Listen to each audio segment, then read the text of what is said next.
Welcome to another episode of Whispers in the Dark, where we delve into tales that tiptoe the line between reality and the unknown.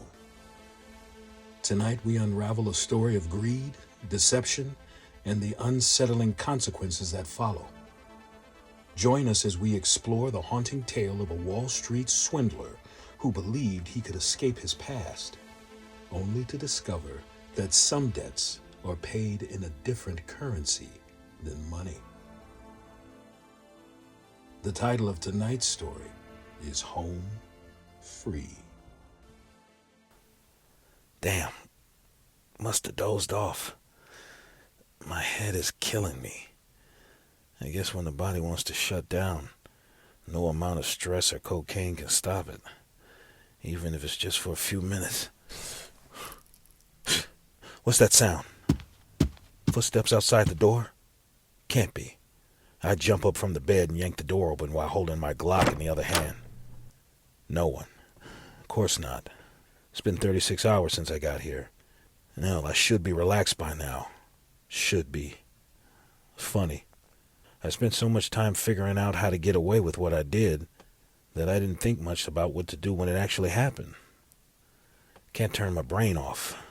Sure, I was careful. After 4 planes, 2 buses, and 3 different IDs, I know no one will find me here. Especially any of the sorry-ass marks I duped.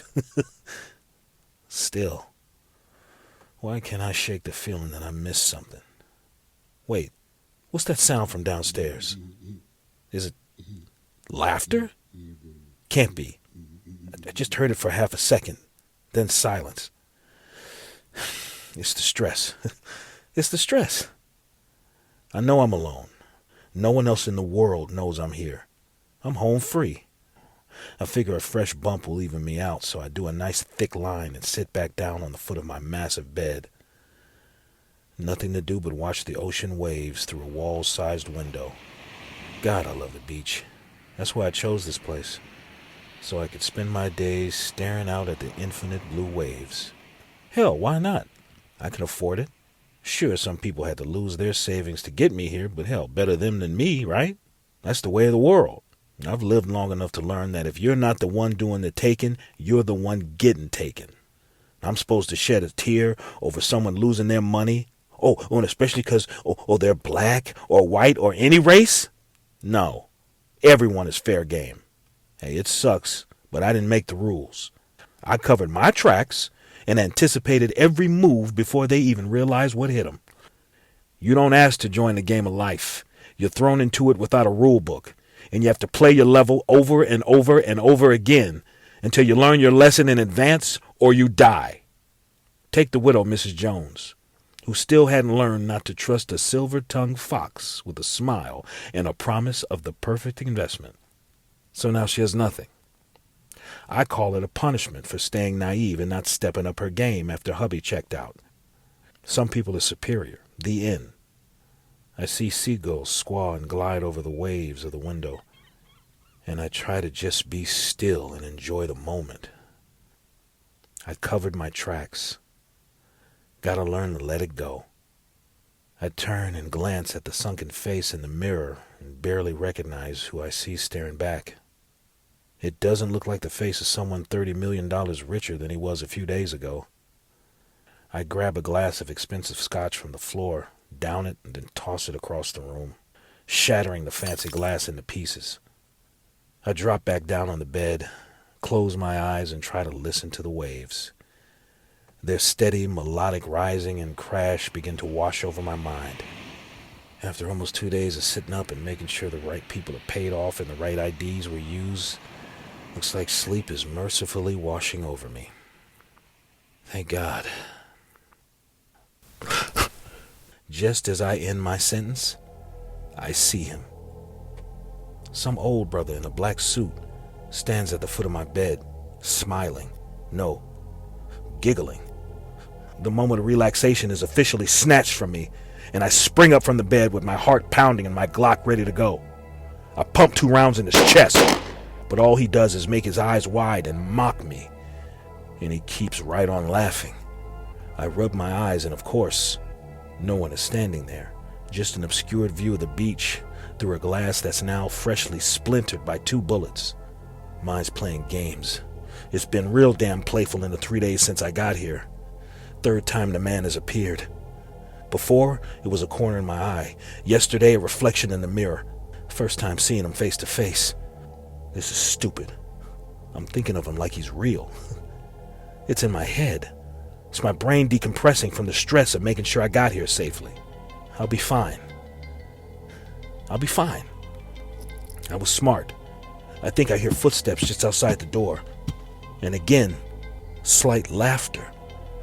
Now I hear 2 people whispering behind the door. I don't give them any more time. I yank open the door and unload on their asses. The smoke clears and I blink and laugh. I don't think the statue in the hallway is going to make it. As far as I can see, this half-naked representation of some long-dead Greek dude is the only casualty here. I laugh, but the joy is cut short by footsteps coming from downstairs. I think I'm imagining it, but I hear pots and pans clinging. I take cautious steps down the narrow staircase, and at the bottom of the stairs, I see at the end of the room, the light to the kitchen door is open. Oh God, someone found me. How? That's impossible. I covered my tracks. I'll bet you're wondering who's down there making all the fuss in your kitchen. The friendly old woman's voice cries out from the dark. I know that voice. It's Mrs. Jones. How the hell could she have... Come on in here, boy, so I can answer all your questions.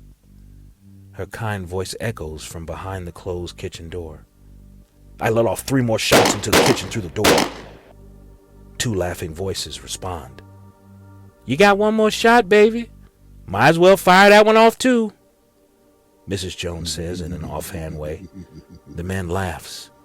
I should run, but none of this makes sense. I need to know what the hell is happening. So I lower my gun and slowly make my way to the kitchen.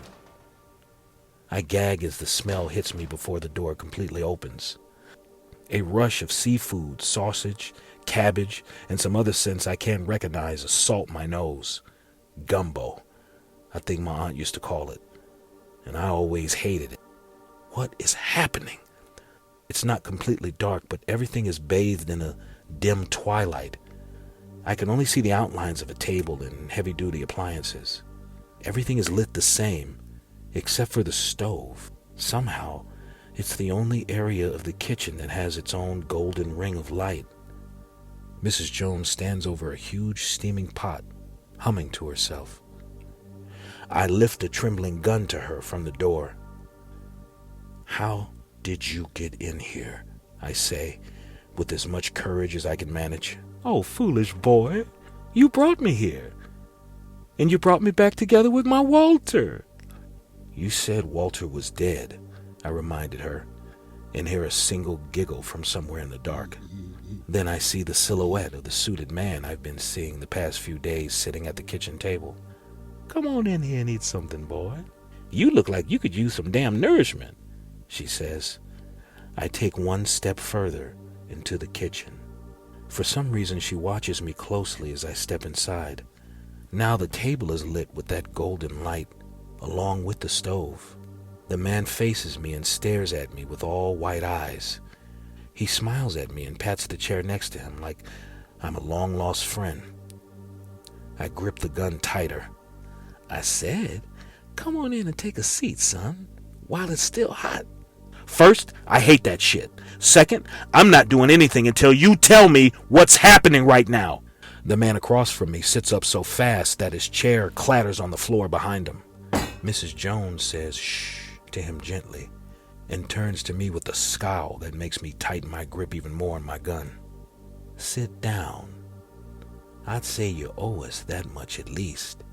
Besides, what you gonna do with that? She told me while giggling in unison with Mr. Jones, but without breaking eye contact with me. Not very many options. I make my way to the table, noticing that they're both glued to my every move. For some reason, they look eager.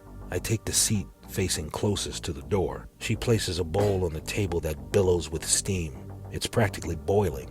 Mr. Jones makes a sound and whispers something in Mrs. Jones's ear as she gives him his bowl. Oh, hush. You stop all that talk, sir. She answers while giggling and shaking her hips a bit. I'm sorry, baby. Where are our manners? It's just been so long since we've seen each other. I suppose we're just excited. That's why we asked you here this evening, to say thanks. You told me he was dead, I say a little louder than intended. Mr. Jones bursts out in laughter again and then whispers something in his wife's ear. I know, it's funny, but let the boy eat something, she says. I said I don't like this. Where you people from, son? She interrupts. New Orleans, I blurt out. The steam from the bowl is still so hot that I wince from the heat when my face hovers too close to it. That's what I thought you said, the day you first came by my home to steal my life savings. Now, what do you mean you don't like gumbo? You don't like your people? Okay, enough. Congratulations, you found me. I am honestly shocked. I understand you're both upset, but let's work something out. I can get you your money back. Mr. Jones erupts in laughter again. Mrs. Jones playfully scolds him and rubs his shoulder. Boy, we don't need that anymore, she says with a chuckle. Oh, okay, well, great. Well, what the hell do you want from me then? I yell and then knock the bowl from the table. Afterwards, I hear nothing. They both just stare at me in absolute silence. After a long moment, she turns to him. Her tone is no longer playful. Sweetie, I think he just wants to see you taste the food first, she says. No, that's not it, I interject. Without acknowledging my response, Mr. Jones snatches the bowl in front of him in his hands. I hear his hands sizzle as he brings the piping hot bowl to his mouth. He tips it back and the scalding fluid washes down his throat, burning and bubbling the skin on the sides of his face as he gulps it down. When he lowers the empty bowl, his lips and cheeks are burned and blistered. He wipes his face and lets out a slight burp as if the meal was just right, and then turns to me with a grotesque grin. I start to jump up from my seat, but in a blink, Mr. Jones is behind me. He snatches me by the neck and sits me right back down at the table, right in front of a fresh, steaming bowl of gumbo. I calm myself long enough to show Mr. Jones that he could ease his grip. Eventually, he does. Before I try what I'm sure is an amazing dish, I just want I want the both of you to know how sorry I am. Mr. Jones bursts into a sick, gurgled round of laughter before I could even finish the sentence. Tell you what, son, you take one good gulp of my world-famous gumbo, and then we'll call it even, Mrs. Jones says with a deadly serious expression. I look at the steaming bowl once again. Could I get some gloves or something? Eat! I gingerly touch the bowl and draw my hand back. Jesus, that's hot! Mr. Jones's grip on the back of my neck tightens. Okay, I'll eat it, I say to Mr. Jones. He releases his grip on me once more. I hold the bowl with the very tips of my fingers, then toss the soup in Mrs. Jones's face and dive from the table. I hit the floor in my stomach and I hear their voices from behind as I sprint to the door. I can't tell if they're enraged or laughing. It doesn't matter. I just need to get out. I don't hear footsteps following behind me, but I pump it into the kitchen door just the same. I can barely believe it when I make it to the door and fall through it, slamming onto the ground. Wait, something is wrong with the floor. This isn't the hallway. This is the floor to the kitchen. I stand up slowly and see the Joneses sitting at the table, looking straight at me. Take a wrong turn, baby, she says. Her face is blistered and burned to match her husband's. I jump up and dive through the door again, and again, the kitchen is on the other side. I fall to my knees, trembling all over. The urge to burst into tears begins to work its way up my chest. Mrs. Jones pushes herself up from the table and casually walks towards me. I dropped dead right there at the bank. You believe that? Right after that nice young man told me everything I had was gone. Oh, don't you fret, though. Didn't feel a thing. Just opened my eyes back up, and I was here, with my walk. He said we had somewhere to go eventually, but we had some business to take care of first. And that's when you showed up. Mrs. Jones said. I still haven't gotten up. I can't. This is all too much. She stops right in front of me and crouches down as if she's talking to her child. Does that mean I'm dead? I ask. Walt chuckles behind her. Shit, I don't know, boy. Who knows what you are after all this time? She says while looking in my eyes with a disfigured smile. All this time? What do you mean? I say while still on the floor. You think this is the first time we've done all this? Mrs. Jones says while turning her face to her husband. Damn, baby, you were right. He never remembers. She says to Mrs. Jones while howling with laughter. Oh, I've fixed my gumbo all sorts of different ways. But time and time again, you always make a fuss. Can never handle the heat. She says. I get up. No sense in running to the door. I take her hand and she walks me back to the table. The same piping hot bowl I knocked off the table sits in front of me like nothing happened. But I notice something else on the table right next to the bowl. My gun. I snatch it off the table faster than I ever thought I'd be capable of and press it hard to my temple. I squeeze the trigger and the world goes black. My eyes snap open. My head is killing me. Must have dozed off. I guess when the body wants to shut down, no amount of stress or cocaine can stop it. What's that sound? Footsteps outside the door? Can't be. I covered my tracks. As our tale reaches its conclusion, let this cautionary lesson linger in your thoughts. For in the pursuit of ill-gotten gains, one may find that debts unpaid do not vanish, but await their reckoning from beyond the veil. Tonight's episode was written, performed, and edited by yours truly, Jerence George. AI images were made using Canva and Leonardo AI. Music is from yours truly, freesounds.org under the Creative Commons license, and Canva. Sound effects provided by freesounds.org under the Creative Commons license and by Canva. If you'd like to reach out to the show, you can do so at whispersinthedarkpod@gmail.com. Well, that's it for this episode. Don't forget to like, subscribe, and comment on your favorite listening platform. And remember, the next time you find yourself alone and in the dark, listen closely. You might just hear the whispers.